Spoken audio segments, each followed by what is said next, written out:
Сайн байцгаана уу? Тэгээд өнөөдрийнхөө бичлэгээр хэдүүлээ зохиолч Сум Гампингийн Бүүлс намын талаар ярилццгаая. За би энэ номыг уншиж дуусчаад дүгнэлтэндээ цөөхөн үгээр дүгнэх юм бол энэ номыг уншихад маш амархан бөгөөд сайхан ном гэж дүгнэж бичсэн байна. За тэгээд энэ ном маань болохоор Юнжээ Ису гэдэг хоёр хүүгийн талаар гарна. За тэгээд Юнжээ маань болохоор өөрийнхөө мэдрэмж болон сэтгэл хөдлөлийг огт мэдэрдэггүй хүүхэд байгаа. За тэгээд хүний энгийн сэтгэл хөдлөлүүдээ баярлах, гониглох, айх, тийм ээ, уур хүрэх, гайхшрах эдгээрийг нь хүүхэд огт мэдэрдэг. За тэгээд тэгтэл Ису маань болохоор бусад хүмүүсийн мэдрэмжийг, өөрийнхөө мэдрэмжийг тэгээд бусдын бол өөрийнхөө сэтгэл хөдлөлийг маш хүчтэй, маш мэдрэмт хийгээд маш оновчтой зүгээр мэдэрдэг хүүхэд байгаа. За тэгээд энэ хоёр маань юу ч явж байгаад хоорондоо нэг ангийн хүүхдүүд болоод таарна. Тэгээд ер нь бол бие биендээ маш сонирхолтой байгаад байгаа байхгүй яагаад гэвэл гээд нэгэнд нь байхгүй нөгөөдхөнд нь байгаад байдаг тийм ээ. Тэг бүр ингээ бие биенээсээ маш ингээд харахад хоорондоо яг адилхан, насан адилхан нэг ангиас сууж байгаа нэг үеийн хүүхдүүд мөртлөө тэгээд хоорондоо маш эсрэг тесрэгөөр тэгээ тийм болохоор ч мэдээж бие бинийгээ хараад гайхширна тийм ээ. Бие биендээ харьцаж үзэх тусам улам гайхшрлын төрүүлнэ. За тэгээд өсвөр насны хүүхдүүд болохоор эрэгтэй хүүхдүүд болохоор айгүй тийм агрессивээр хоорондоо үзнэ. Шууд ингээд өө найзууд болчих гэхгүй нилээн юм болж байгаа. Энэ хоёр хоорондоо найзлна. Тэгж найзлахтаа хамгийн хөөрхөн нь бүр жинхэнэ сайн найзууд болно. Нөгөө нэг чин зүрхний найзууд болж байгаа. Тэгээд ийм үг байдаг та би 10-д наснда л жинхэнэ найзтай байсан. Тэрнээс хойш үнэхээр тийм найзтай тарж байгаагүй гэж. Тэр нь бол яг тийм нөхөрлийн талаар ярьж байгаа тийм ээ. Яг жинхэнэ нөхөрлөл бас хүн хойртой за бас магадгүй. Гэхдээ 10-д л байдаг жинхэнэ нөхөрлөлийг ингэж бичсэн байгаа юм.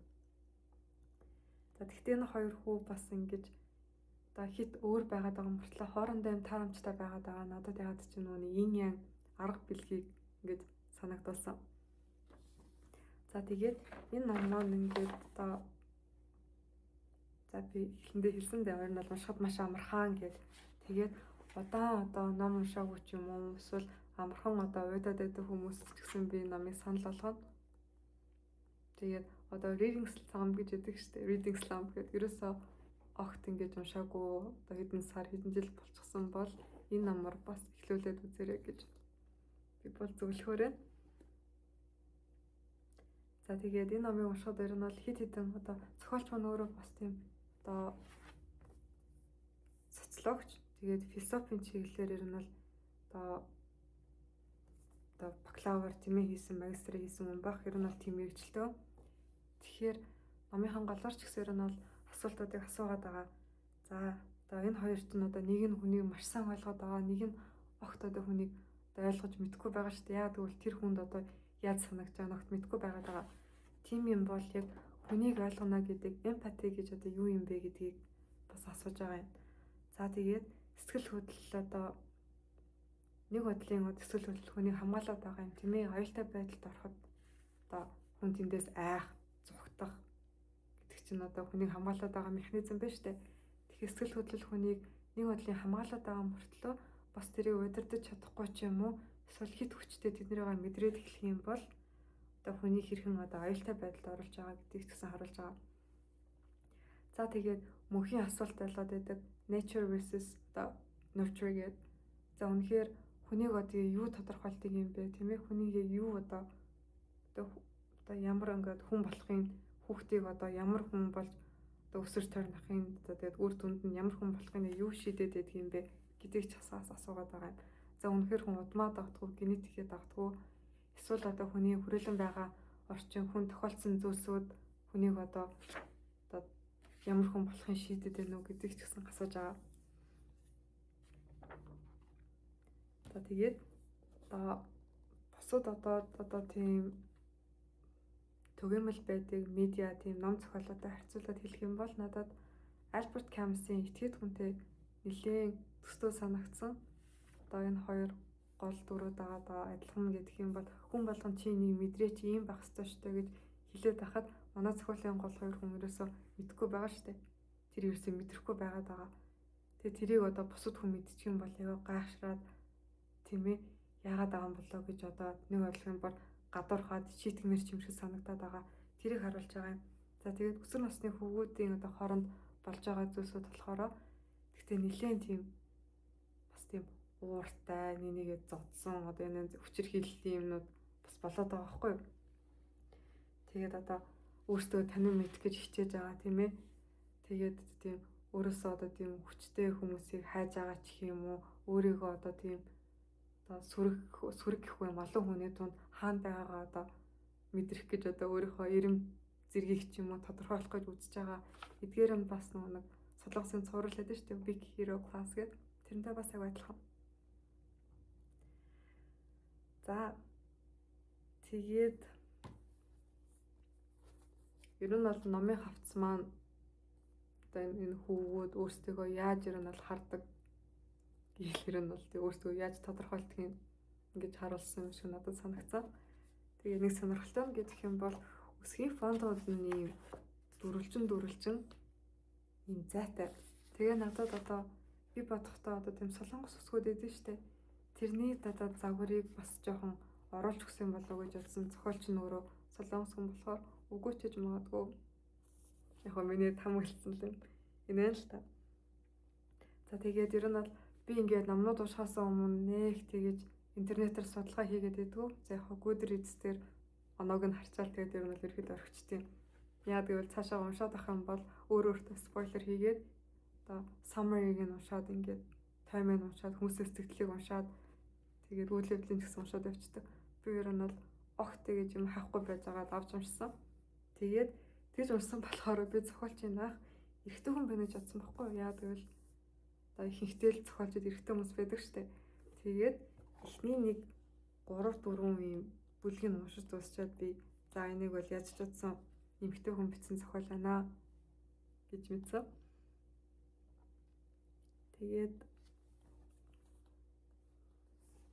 яаж ч утсан ямар нэгэн ном зохиол тухайн улсынхаа одоо зохиолчтой тухайн ах бичигдсэн одоо хэлтэйгаа тийм ээ аль улсаас гаралтай гэдэгтэйгээ холбогдоод явна.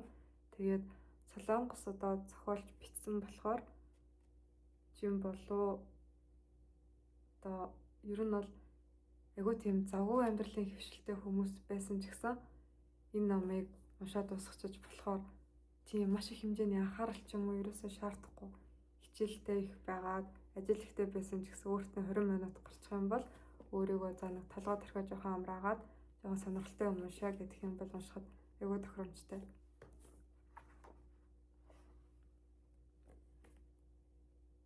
Тэгээд солонгос бас одоо соёлын юмнууд байна, entertainment-ийн K-wave байна. Тэрэндээ ч бас орсон байж магадгүй. Кинонуудтай олон ангитай драматай айгуу адилхан маш драматик үйл явдлууд болдог. За мэдээж амьдрал дээр бараг болохооргүй тийм ээ. Анхаарал татсан бараг шоконд оруулахаар тийм үйл явдлуудтай. За тийм одоо шоконд ормоор тийм маш анхаарал татмаар гэдэг чинь бас одоо бодоод үзэх юм бол бараг жирийн хүмүүс тохиолдохгүй гэсэн үг шүү дээ. Статистик магадлал гэх юм бол маш бага. Одоо мэдээгээр гараад байдаг зүйлсүүд ч юм уу тийм ээ кино болоод байгаа зүйлсүүд яг тэднийг оруулаад хэлсэн тэдний талаар бичээд байгаа маш тийм одоо бас одоо юм биш юм дээ одоо сэтгэл сэртгийлэм юу анхаарал маш их татгаар үйл явдлууд болоод байгаа мөртлөө бас тэрний хажуугаар одоо зохиолч нь магадгүй эмэгтэй хүн болохоор юм болоо саяхан одоо ээж болсныхан дараа бичсэн болооч тэр юм уу эсвэл тухайн хүний өөрийнх нь бас зохиолчийн зааран шин байж магадгүй л дээ. Айгуу тийм хүнийг ингэж хөвтэйхэн аргадаа тайвшруулаад байгаа юм шиг бичигдчихсэн. Одоо зарим төрлийн кинонууд байдаг шүү дээ. Хийлийн кинонууд гээд зүгээр л хүн үзэхэд одоо эсвэл санаагаараа ингэж тайвширдаг тийм ээ. Нэг төрлийн тийм зүйлийг бас тийм мэдрэмжийг хүнд өгөхөөр. Гэхдээ маш сонирхолтой. Бүр ингээд дараагийн юу болох болоо яах болоо гэж эргүүлсээр байтал ном уншаад дуусгачдаг.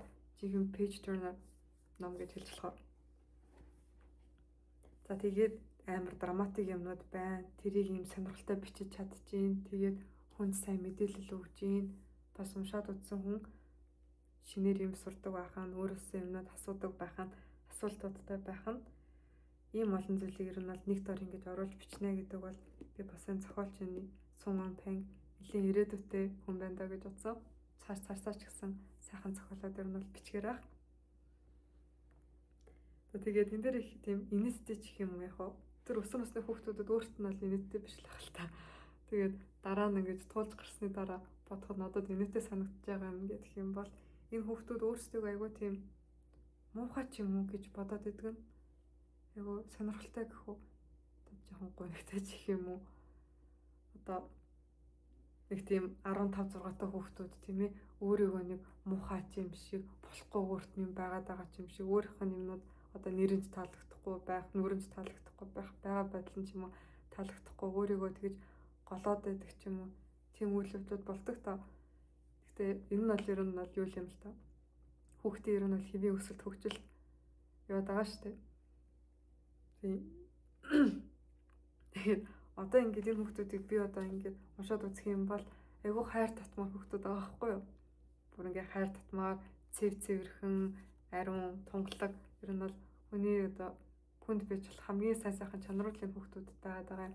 Тэгтэл өөрсдөө болохоор мангас шиг санагдчихээн гэж дүгнээд байгаа нь айгүй irony юм шиг тийм ээ.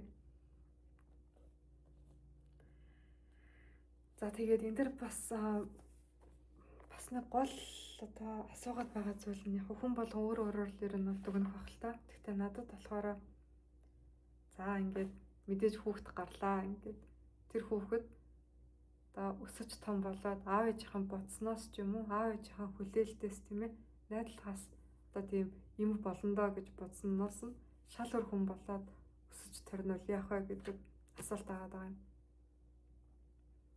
За энэ дээр болохоор зохиол дээр гарч байгаа ээжүүд болохоор мэдээж өөрснөө хэцүү байгаа ч гэсэн тэрийг айгүй тийм илүү одоо тийм зүйлнээр илүү хурднаар хүлээж авч байгаа санагдсан байгаа байдлыг амархан хүлээмжшөөрөөд дараандаа яах вэ гэдгийг гэж юм тууштай ингэж зүтгэж байгаа тийм ээ хүүхдтэй ингэж туслахын төлөө.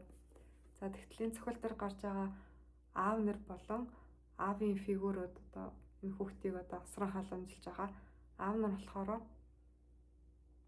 бас ээж нар шиг одоо өөрийнх нь бодсноос хүүхэд нь одоо шал өөр болох ч юм уу өөрийнх нь дургуй зан аршингууд тийм ээ таалагддаггүй зүйлсийг хүүхэд нь хийх ч юм уу тиймэрхүү хүн болоод тийм үйлдэлүүдийг гаргаад эхлэх юм бол яадаг вэ гэдгийг айгүй боддоор бичсэн санагдаад байгаа юм.